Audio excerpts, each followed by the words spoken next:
తిరుమలలో టీటీడీ సిబ్బంది తీరుపై తీవ్ర విమర్శలైతే వెలువెత్తుతున్నాయి. క్యూ లైన్లలో వేచి ఉన్న భక్తులకు కాకుండా సిఫార్సు భక్తులకే ప్రాధాన్యత ఇస్తున్నారని ఆరోపణలు వినిపిస్తున్నాయి. దీంతో టీటీడీ సిబ్బంది తీరుపై భక్తులైతే ఆగ్రహం వ్యక్తం చేశారు. వరాహస్వామి ఆలయంలో వీఐపీల దర్శనాలపై టీటీడీ అధికారులను భక్తులు నిలదీశారు. క్యూ లైన్లో గంటల తరబడి ఉన్న వాళ్లు కాకుండా సిఫార్సు భక్తులకే ప్రాధాన్యత ఇస్తున్నారని ఆరోపించారు. సిబ్బంది తీరుపై ఉన్నతాధికారులకు భక్తులు ఫిర్యాదు చేశారు.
తిరుమలలో టీటీడీ సిబ్బంది తీరుపై తీవ్ర విమర్శలైతే వెలువెత్తుతున్నాయి. క్యూలైన్లో వేచి ఉన్న భక్తులకు కాకుండా సిఫార్సు భక్తులకే ప్రాధాన్యత ఇస్తున్నారని ఆరోపణలైతే వినిపిస్తున్నాయి.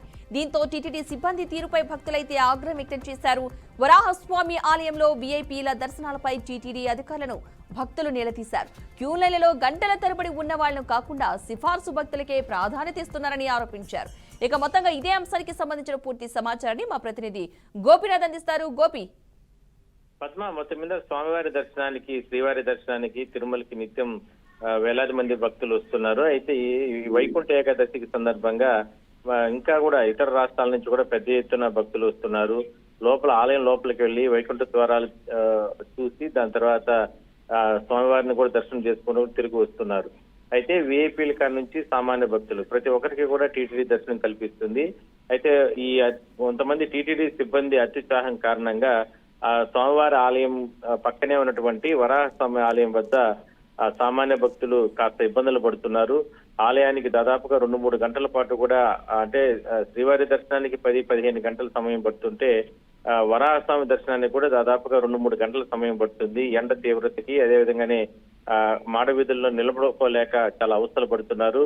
ఈ లోపు విఐపీలకే అక్కడ అడ్డదారుల్లో క్యూ లైన్లని ఓపెన్ చేసి లోపలికి పంపిస్తున్నారంటూ కూడా వాళ్ళు తీవ్ర ఆరోపణలు చేస్తున్నారు. అయితే అక్కడ పనిచేస్తున్నటువంటి, అక్కడ విధులు నిర్వహిస్తున్నటువంటి కొంతమంది విజిలెన్స్ సిబ్బంది, కొంతమంది టీటీడీ సిబ్బంది నిర్లక్ష్యం కారణంగానే ఈ రకంగా సామాన్య భక్తులు తీవ్ర ఇబ్బందులు పడుతున్న పరిస్థితి. అంటే ఉదయం నుంచి సాయంత్రం వరకు, ఎందుకంటే తిరుమల శ్రీవారి దర్శనం అంటానగానే ప్రతి భక్తుడు కూడా తిరుమలకు వెళ్ళిన తర్వాత ముందుగా అది వరాహస్వామిని ఆయన దర్శనం చేసుకోవాలి. ఆయన దర్శనం చేసుకున్న తర్వాతనే శ్రీవారిని దర్శనం చేసుకునేటటువంటి ఆనవాయితీ ఎప్పటి నుంచో ఉంది. అలాంటిది అక్కడ ఒక్కసారిగా భక్తులు ఈ రకంగా ఇబ్బందులు పడుతున్న నేపథ్యంలో కనీసం ఎవరు కూడా పట్టించుకోకపోవడం లేదని తీవ్ర ఆగ్రహం వ్యక్తం చేస్తున్నారు. మొత్తం మీద దీనిపైన పూర్తి స్థాయిలో విచారణ జరపాలనేది ప్రధానంగా భక్తుల డిమాండ్. ఉదయం నుంచి వేచి ఉంటున్నప్పటికీ కూడా 2-3 గంటలు ఇంకా మించిపోతున్నప్పటికీ కూడా ఎక్కడెక్కడి నుంచో వస్తున్నటువంటి విఐపీలకే ప్రాధాన్యత కల్పిస్తున్నారనేది ప్రధానంగా వాళ్ళ demand. Padma, right, thank you Gopi.